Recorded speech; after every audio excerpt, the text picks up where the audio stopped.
여러분 안녕하세요. 캐릭터 리뷰 채널 리플입니다. 오늘 소개 캐릭터는 드래곤볼 캐릭터 중에서도 제가 굉장히 좋아하는 캐릭터인데요. 마치 만화 나루토에 나오는 카피 닌자 카카시처럼 다른 캐릭터의 수많은 기술들을 카피해서 다채롭게 썼던 드래곤볼 캐릭터를 소개해드릴까 합니다.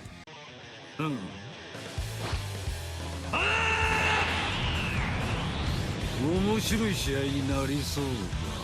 네, 오늘 소개의 주인공은 포스 넘치는 수많은 드래곤볼 악역의 등장으로 이제는 많은 사람들에게 잊혀진 악역이지만 드래곤볼의 인기를 천상계로 끌어올려준 캐릭터 셀입니다.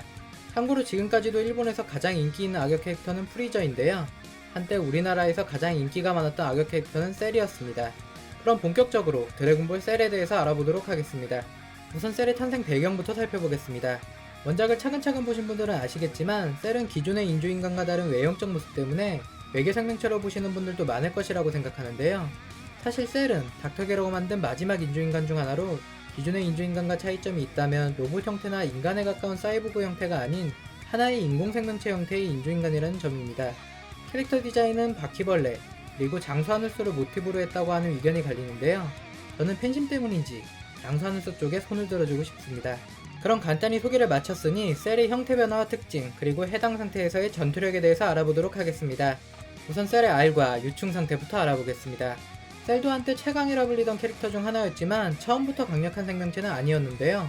위에서 언급한 것처럼 바퀴벌레이든 장수하늘소든 곤충에 가까운 인공생명체로 아래 형태에서 부화하는 과정을 거칩니다. 유충 상태의 셀은 셀주니와 다르게 거의 곤충 그 자체의 모습을 보이는데요. 만화에서도 유충 상태의 활동은 없었기 때문에 전투력은 확인할 길이 없지만 아마도 전투력은 없는 것으로 보아도 무방할 것 같습니다. 전투 능력이 없던 유충 상태의 모습을 거친 후 허물을 벗은 셀은 이제 이족 보행이 가능하고 어느 정도 싸울 수 있는 모습을 보이는데요. 설정집에서는 해당 상태를 제1형태라고 부르며 보시는 것처럼 아직까지는 인간의 모습을 흉내내는 곤충의 모습에 가깝다고 보시는 편이 맞습니다. 그리고 옆 동네 높은 곳에 계신 그분을 닮은 인조인간을 다들 알고 계시겠지만 셀 1형태는 인조인간 19호와는 다른 방식인 꼬리를 이용해 다른 생물의 생체 엑기스를 빨아먹는데요. 인조인간 19호와 마찬가지로 해당 능력을 이용해 전투력을 흡수하고 강화하는 능력도 갖췄습니다. 유충 이후의 단계인 제1형태의 셀의 전투력에 대해 언급하자면 신과 융합한 피콜로와 맞붙었다가 밀리는 모습을 보였는데요. 셀은 수세에 몰리자 태양권을 사용해 도망친 후 인간의 수액을 잔뜩 빨아먹은 뒤 결국에는 피콜로를 압도하는 모습을 보입니다. 개인 취향이지만 저는 제1형태에서의 전투 방법이나 외형이 딱히 정이 안 가서 좋아하는 형태는 아니었는데요. 일본에서는 특이하게도 제1형태의 모습이 꽤 인기가 많았다고 합니다. 참고로 셀은 제1형태부터 제2형태까지는 이 꼬리를 이용하여 인조인간을 흡수하면서 한 단계씩 진화하기 시작합니다. 다음은 17호를 흡수한 형태로 세미 퍼펙트 셀 혹은 제2형태라 불리는 형태인데 개인적으로 저는 제1형태의 셀뿐만 아니라 제2형태의 셀도 그리 좋아하지 않았습니다. 그런데 저뿐만이 아니라 실제로도 해당 형태의 모습은 전세계 팬층에서도 셀의 형태 중 가장 인기 없는 형태라고 하네요. 비슷한 다른 만화 캐릭터로는 근육맨 시리즈의 근육스그루, 그리고 근육만타로와 슬램덩크의 채치소를 닮은 모습을 보입니다. 얼굴은 한층 더 못생겨졌지만 골격이 한층 업그레이드된 탓인지 셀은 제1형태 때보다 상당히 강한 모습을 보여주는데요. 이 상태에서의 셀은 제1형태 때 앞서했던 인조인간 16호도 가뿐히 쓰러뜨리지만 초사이어인 베지터에게는 못 미치는 능력을 보여줍니다. 여기서 셀은 완전체가 되기 위한 노림수로 베지터에게 너 따위 완전체만 된다면 이길 수 있다며 베지터를 자극하는 모습을 보이기도 합니다.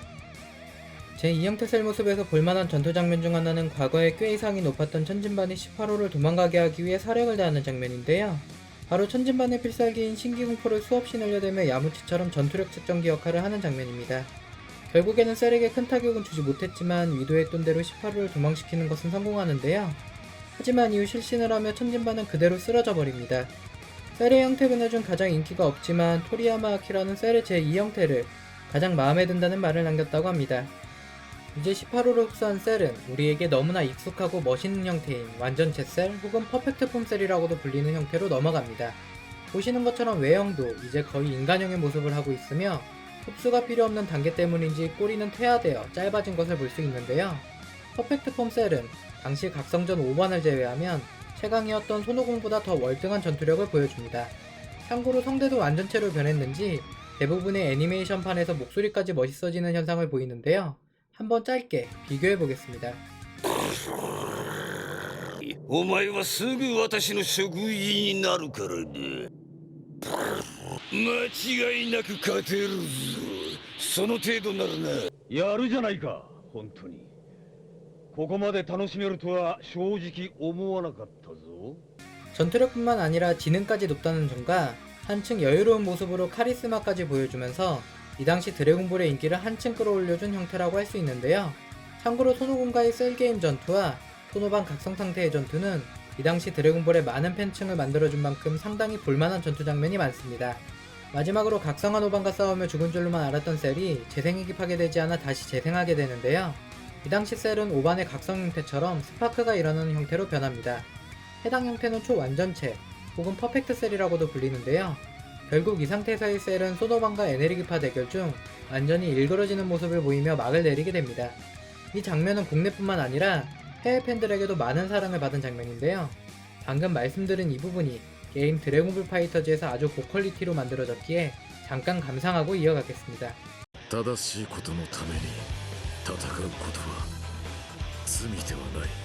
精神を怒りのまま自由に解放してやる。俺の好きだった自然や動物たちを守ってやってくれ。いい余計なお世話だ。出来損ないね。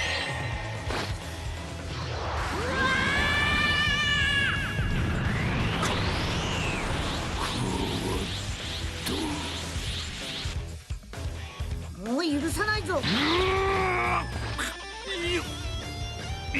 さん。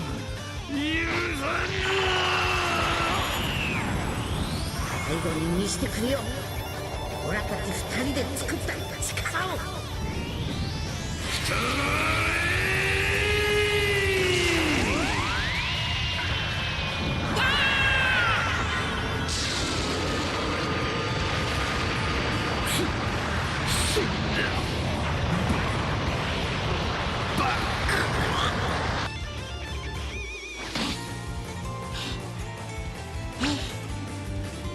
やりましたよ、お父さん。 다음은 셀의 형태에 이어 기술 설명을 드리고 싶지만 인조인간 편 이전에 모든 캐릭터의 기술을 사용할 수 있는 캐릭터이기에 겹치는 부분이 많은데요. 이후에 소개해드릴 드래곤볼 캐릭터들을 위해서 셀은 기술 대신 해당 캐릭터에 대한 여담을 몇 가지 풀어보는 시간으로 대체하겠습니다. 첫 번째는 셀이 미래에서 과거로 온 이유입니다. 미래의 셀은 누구도 자신을 당해낼 자가 없는 최강의 존재였는데요. 17호 18호가 이미 파괴되어버린 탓에 완전체가 될 수 없다는 것에 대한 욕망에 사로잡힙니다. 그래서 셀은 또 다른 미래의 트랭크스를 죽인 후 타임머신을 빼앗아 지구로 오게 되는데요. 이 과정 중 하나가 자신의 몸을 일부러 알로 퇴화시킨 점이며 셀이 미래에서 과거로 온 이유입니다. 두 번째 여담은 서두에 언급했던 셀의 탄생 배경과 관련이 있는데요. 위에서는 닥터게로의 마지막 인조인간이라고 설명했지만 엄밀히 따지면 닥터게로가 아닌 닥터게로의 슈퍼컴퓨터가 만들었다는 표현이 더 정확합니다. 닥터게로는 로봇형과 생명체형의 균형을 이루는 인조인간을 만들고 싶어 했는데요. 결국 프로젝트는 실패하였고 이후 닥터게로의 지능을 이식한 슈퍼컴퓨터가 닥터게로의 데이터를 기반으로 수십 년을 거쳐 셀을 만들었다고 합니다. 마지막으로 세 번째 여담은 바로 위에 셀의 변신 형태에 대해서 말씀드린 것과 연관이 있는데요. 바로 셀이 사이어인의 특성을 내려받았다는 부분인데 손오공과 베지터뿐만 아니라 피콜로, 프리저, 콜드대왕 등 다양한 세포를 융합하여 만들어진 인조인간이라는 점입니다. 그렇기 때문에 셀은 서두에 언급한 카피닌자 카카시처럼 에네르기파, 태양권, 순간이동, 그리고 피콜로의 재생능력과 마감광살포 등 다양한 기술을 사용할 수 있는데요.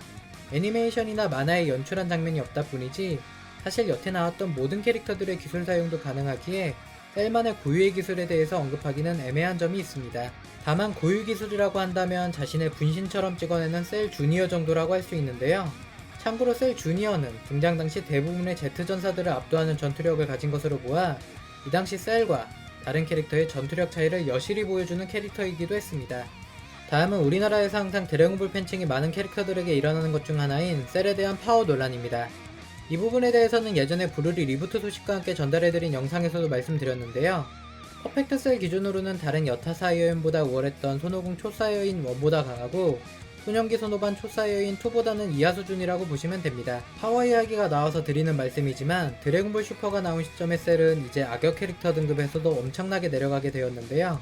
골든 프리저까지 나온 마당인지라 셀은 재조명을 받기는 쉽지 않은 캐릭터임에는 분명합니다. 그리고 이 부분이 이변이 있지 않는 한 변동이 없다는 것을 알기에 개인적으로는 상당히 아쉬움이 남는 드래곤볼 캐릭터 중 하나입니다. 마지막으로 제가 드래곤볼에서 가장 좋아하는 캐릭터 중 하나라고 말씀드릴 수 있는 셀의 끔찍한 혼종 몇 가지에 대해서 이야기해보겠습니다. 첫 번째는 드래곤볼 퓨전즈라는 게임에 나오는 프리저와 셀이 퓨전한 셀저라는 캐릭터였는데요. 보시는 것처럼 얼굴부터 시작해서 외형에서 뿜어져 나오는 셀만의 포스가 전혀 없는 끔찍한 혼종을 만들어낸 것 같다는 생각이 들었습니다. 하지만 이보다 더 끔찍한 혼종이 있었으니 바로 드래곤볼 히어로즈에 등장하는 셀 X였는데요. 드래곤볼 온라인에서도 레이드 보스로 나온 캐릭터라고 하던데 이건 뭐 배에 똥을 싣고 다니는 건지 다리도 여러 개고 여러모로 마음 아프게 만드는 끔찍한 혼종 시리즈라고 할 수 있을 것 같습니다. 그리고 대망의 마지막 혼종은 바로 만화 은혼의 드래곤볼 패러디로 등장했던 세로입니다. 오늘은 드래곤볼 크리링에 이어서 제가 드래곤볼에서 아직까지도 가장 좋아하는 캐릭터 중 하나인 셀을 준비해보았습니다. 앞으로도 다양한 캐릭터 등을 소개해드리며 드래곤볼 캐릭터 하나하나 업데이트 예정이니 지켜봐 주시기 바랍니다. 오늘 준비한 캐릭터 리뷰 채널 영상은 여기까지입니다. 조금이라도 재밌게 보셨다면 구독, 좋아요, 알림 설정 부탁드리겠습니다. 감사합니다. 지금까지 리뷰플레이 리플이었습니다.